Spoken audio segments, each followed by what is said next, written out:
കൂട്ടുകാരെ, എന്തൊക്കെ വിശേഷങ്ങളെല്ലാവരും. ഇത് കുറച്ച് ചായൻ്റെ വേസ്റ്റ് കൊടുക്കുന്നതാണ് ഇവിടെ അടുത്തുള്ള തട്ടുകടയിൽ നിന്ന്. ചായൻ്റെ വേസ്റ്റും കൂടെ ഉണക്കി വെക്കണം. കുറച്ച് മുമ്പ് ഇതേപോലെ കൊണ്ടുവന്ന് വെച്ചിട്ട് ഒന്നായിട്ട് വലിയ വലിയ പുഴുക്കൾ വന്ന്, അപ്പം ഇനി ഉണക്കിങ്ങാണ്ട് വെച്ചോക്കട്ടെ. നല്ല ചെടിക്കൊക്കെ ഇട്ട് കൊടുക്കുക, പക്ഷെ ഓവറായിട്ട് ഇട്ട് കൊടുക്കാനും പറ്റൂല. ഒന്ന് വെയിൽ കൊണ്ടാൽ കുറച്ചൊന്ന് ഇതായിക്കോളും. ഡ്രൈ ആയാലേ എടുത്ത് വെക്കുക. കുറച്ച് ചെടിക്ക് ഇട്ട് കൊടുക്കുക. മുട്ടത്തോടുണ്ട്, ചായൻ്റെ ഇതുണ്ട്, കീച്ചായൻ്റെ ഒക്കെ എടുത്ത് ഒഴിവാക്കണം. കടലാസൊക്കെ ഇട്ടിട്ടും കാര്യമില്ല, ഒക്കെ ഇപ്പം ചിക്കി മറിച്ച് ആകെ പണിയാക്കും.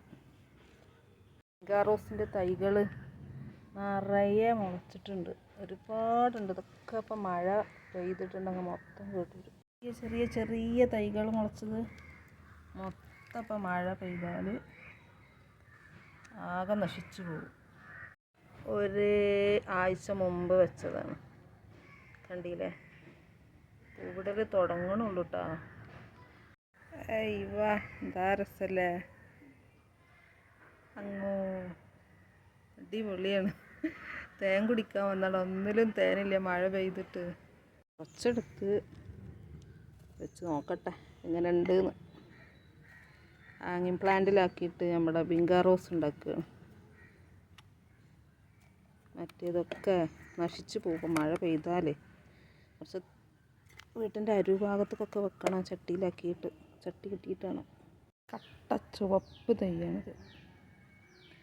ഇതാണ് ഒരുപാട് എൻ്റെ അടുത്തുള്ളത് കേട്ടോ. വേറെ ഉണ്ട് മുളക്കണ തൈകളൊക്കെ അതന്നെ ആവണമെന്നില്ല, വിരിയുമ്പോൾ വെറൈറ്റി കളറുകളാവുകയാണ്. 5-6 തൈകൾ ഇങ്ങനെ വെച്ചിട്ടുണ്ട്. പിടിച്ച് കിട്ടിയാൽ കാണാൻ നല്ല രസമുണ്ടാവും. പൂവിട്ട് ഇങ്ങനെ തൂങ്ങി നിൽക്കുമ്പോഴേ. ചുവപ്പിൻ്റെ നടുവിൽ ചുവപ്പ് കളർ തന്നെ, ഇത് ചുവപ്പിൻ്റെ നടുവിൽ വെള്ള കളറ്. കാണാൻ നല്ല ഭംഗിയില്ലേ? ഇതാ വേറെ വന്നിട്ടുണ്ടത്, ചുവപ്പ് നടുവിലും പിന്നെ റോസ് കളറായിട്ട്.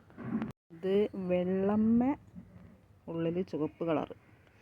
പിന്നെ ഒരു കാര്യം, എൻ്റെ വീഡിയോ സബ്സ്ക്രൈബ് ചെയ്യാതെ കാണുന്നവരൊന്ന് സബ്സ്ക്രൈബ് ചെയ്യണേ, കമൻ്റൊക്കെ ഇടണേ. ഞാൻ വല്ലാതെ വോയിസിൽ വരലില്ല, വീഡിയോസിലൊക്കെ പാട്ടിട്ടിട്ടാണ് അധികം വരൽ. അപ്പോൾ എന്തായാലും എന്നെ സപ്പോർട്ട് ചെയ്യണം കേട്ടോ. നിങ്ങളവിടെയൊക്കെ എന്താ പറയുന്നത് എനിക്കറിയില്ല കേട്ടോ. ഒരു കളർ തന്നെ ഉള്ളൂ.